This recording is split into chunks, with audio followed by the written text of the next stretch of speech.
Paz e bem, meus irmãos e minhas irmãs. Estamos na segunda-feira da 7ª semana da Páscoa, dia 2 de junho. Hoje, a família Capuchinha celebramos São Félix de Nicosia. Ele viveu na Itália de 1715 a 1787. Ele não era um sacerdote, era um religioso leigo de nossa ordem e que era muito querido e amado pelo povo.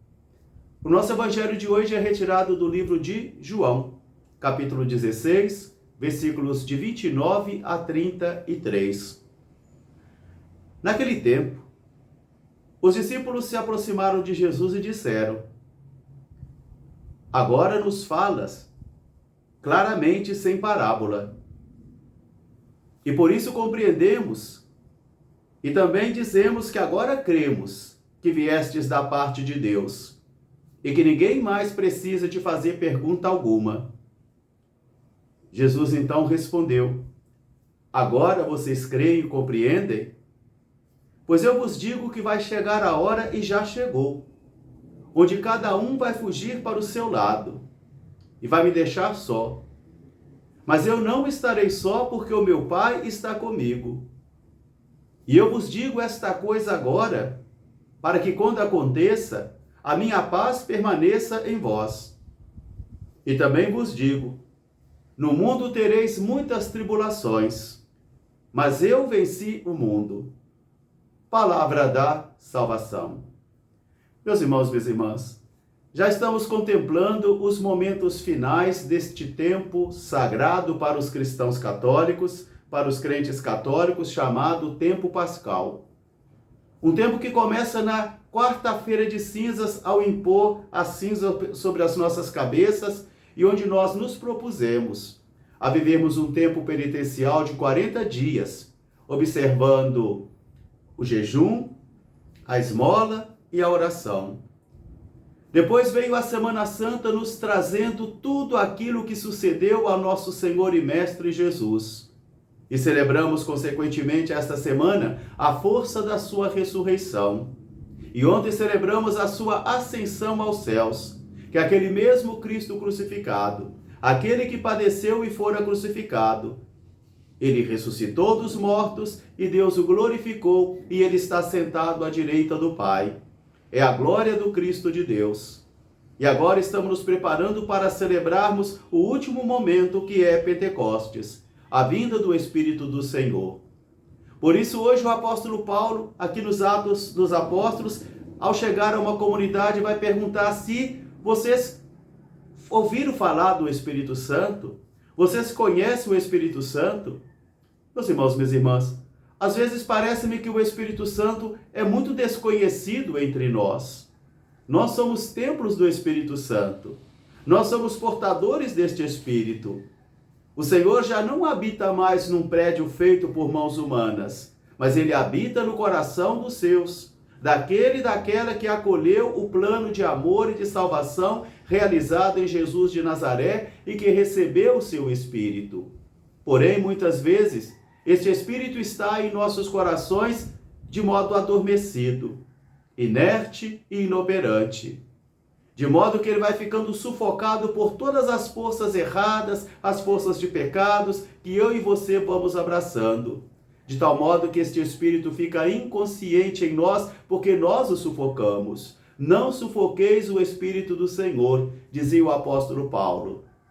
Por isso, ao chegar a esta comunidade hoje, ele vai perguntar: "Mas afinal de contas vocês foram batizados em que batismo?" E eles disseram: "No batismo de João." Mas o batismo de João é para arrepender-se, é para o arrependimento dos pecados. Agora devem ser batizados em nome do Senhor e receber o seu Espírito.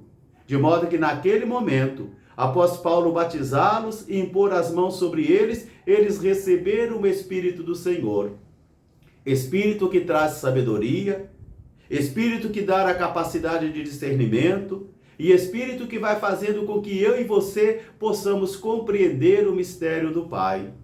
Sem este Espírito, nós não conseguiremos viver a nossa vocação cristã. Sem este Espírito, nós não conseguimos compreender o mistério do Pai, do Filho e do Espírito Santo. Sem este Espírito, nós não conseguimos compreender e acolher o plano de salvação do Cristo de Deus, que é Jesus. E sem este Espírito, nós não cremos nos sacramentos da Igreja. E assim os convertemos tão somente em cultura e tradição religiosa, em meros ritos repetitivos, mas sem força. Sem a seiva de vida que vai fazendo com que eu e você renovemos constantemente o nosso batismo. Porque todo o tempo pascal tem esta finalidade: renovar em mim e em você as forças espirituais mais profundas. Renovar o nosso coração, renovar a nossa alma, reacender em mim e em você o dom da fé, para que a gente possa prosseguir o nosso caminho. Por isso o Evangelho de domingo dizia Jesus: para que ao meu nome, que todos anunciem o arrependimento, quer dizer, voltar-se para Deus, e também o perdão dos pecados. Porque o mais importante em uma confissão significa mudança de vida. Arrepender-se e mudar de vida. Por isso, no Evangelho de hoje, nós vamos vendo ali os discípulos agora confiantes em si mesmos dizerem: agora sim, agora nos falas claramente sem parábolas. Agora podemos compreender, quer dizer, compreender de acordo com a capacidade de persuasão dos corações deles. Compreender de acordo com a capacidade intelectual de cada um deles. Então agora eles dizem: agora nós podemos compreender. Compreender e às vezes não entender. Agora nós podemos compreender. E Jesus vai dizer então: agora vocês compreendem?